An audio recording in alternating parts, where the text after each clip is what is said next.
नमस्कार साथियों, मैं आपका होस्ट संतोष फिर से स्वागत करता हूं आपका मेरे चैनल सीधा कैमरा सीधी बात दिल से। तो आज हम बात करने जा रहे हैं 2025 की उस हकीकत की जिसने सारी दुनिया को हिलाकर रख दिया है। आज हर जगह एक ही सवाल गूंज रहा है, क्या सरकारें अब सुरक्षित हैं? अगली बारी किस देश की हो सकती है? दोस्तों, अगर आप सोचते हैं कि प्रोटेस्ट सिर्फ गरीब देशों का अथवा विकासशील देशों का ही नहीं होते हैं तो आप गलत हैं। ब्रिटेन, फ्रांस और जर्मनी जैसे देशों में भी प्रोटेस्ट हो रहे हैं। ब्रिटेन में लोग इन्फ्लेशन से परेशान होकर सड़कों पर हैं। फ्रांस में लोग पेंशन रिफॉर्म को के खिलाफ प्रदर्शन कर रहे हैं। श्रीलंका में इकोनॉमी कोलैप्स होकर सरकार तक गिर चुकी है। और एशिया के छोटे देश नेपाल और बांग्लादेश में तो हालत इतने बिगड़ चुके हैं कि संसद पर आग जला दी गई और सैकड़ों की मौतें हो चुकी हैं। आज हम चर्चा करेंगे, स्टेप बाय स्टेप देखेंगे कौन कौन से देश विरोध की आग में जल रहे हैं और इसकी असली वजह क्या है।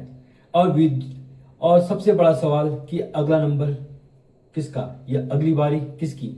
कहीं वो। चलिए शुरुआत करते हैं यूरोप से।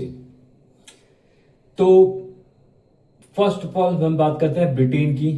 लोग राइजिंग इन्फ्लेशन से बहुत परेशान हैं और कॉस्ट ऑफ लिविंग भी बहुत महंगा हो चुका है। यूरोप में लोग सड़कों पर आ रखे हैं कि जनता कह रही है कि हमारे पास इलेक्ट्रिसिटी, गैस, पेट्रोल और खाने पीने की चीजें सब महंगी हो चुकी हैं। और ब्रिटेन जो वर्ल्ड की इकोनॉमी चलाता है, लेकिन हमारा खुद का घर चलाना बहुत ही मुश्किल हो चुका है। और इसके बाद हम बात करते हैं फ्रांस की। तो फ्रांस में लोग पेंशन सुधार के खिलाफ लाखों लोग प्रोटेस्ट कर रहे हैं। लोग कह रहे हैं कि हम पहले से थके हुए हैं और अब हमारी सरकार हमारे रिटायरमेंट को भी छीन लेना चाहती है। ये सिर्फ नारे नहीं, सड़कों पर आग, हिंसा और पुलिस भी तैनात है। और हम बात करें जर्मनी और नेदरलैंड की, तो वहां भी फार्मर्स मूवमेंट हेडलाइंस बन रखी हैं।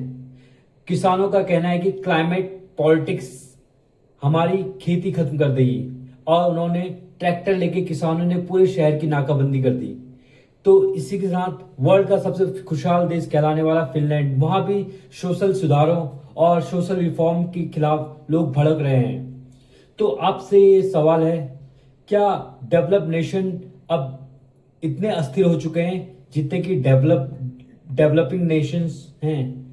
क्योंकि ये जो नेशंस हैं,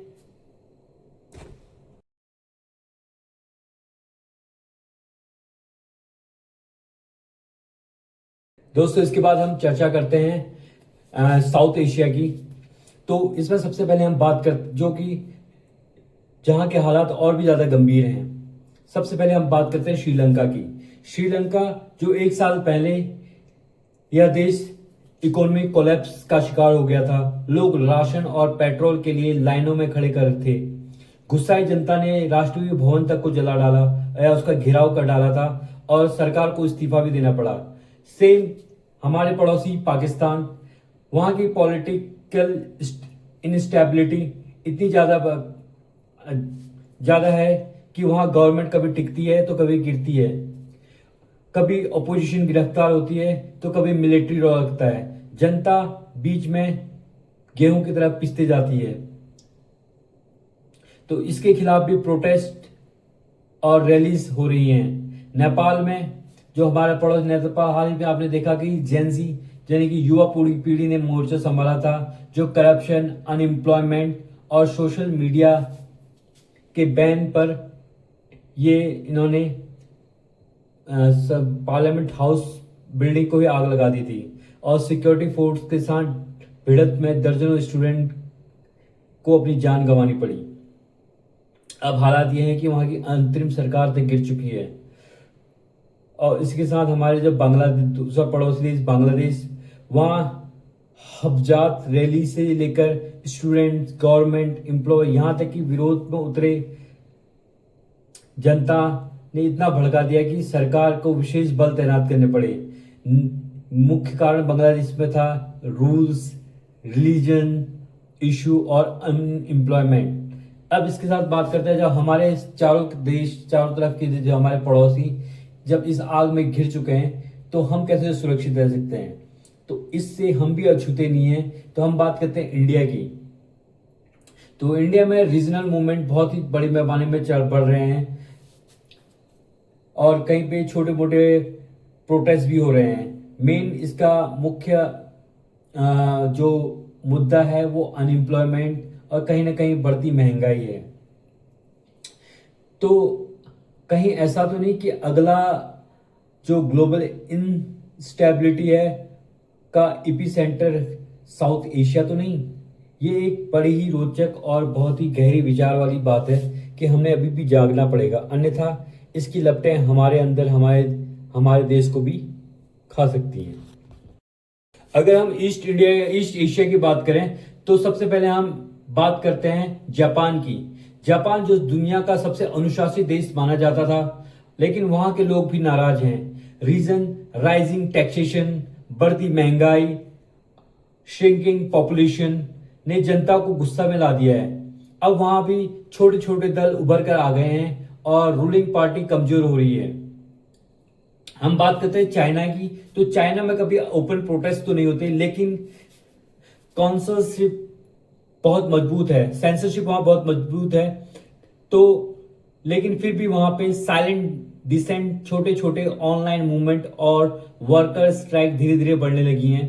साउथ कोरिया की बात करें तो वहां टेरिटोरियल डिस्प्यूट और इकोनॉमिक प्रेशर के कारण छोटे छोटे प्रोटेस्ट देखे गए हैं। फॉर एग्जाम्पल, अब तो जापान में लोग ये भी कहने लगे हैं कि हम फर्स्ट वर्ल्ड हैं बट हमारी प्रॉब्लम थर्ड वर्ल्ड जैसी हो गई है। तो क्या ये संकेत है कि अब कोई देश पूरा इम्यून नहीं है। तो इसके साथ ही हम बात करते हैं मिडिल ईस्ट की। तो मिडिल ईस्ट हमेशा ही बहुत ही सुर्खियों में रहा है। तो इसमें ईरान की जो सोशल रिस्ट्रिक्शंस हैं स्पेशली फॉर महिलाओं के लिए, तो वुमेन्स राइट्स के लिए हमेशा वहां पे आंदोलन होते रहते हैं। और दूसरी तरफ हम देख रहे हैं इजराइल और पैलेस्टाइन की, तो डिकेड से वो टेंशन जारी है। यहाँ प्रोटेस्ट सिर्फ राजनीति की नहीं है बल्कि एक आइडेंटिटी और अस्तित्व की है।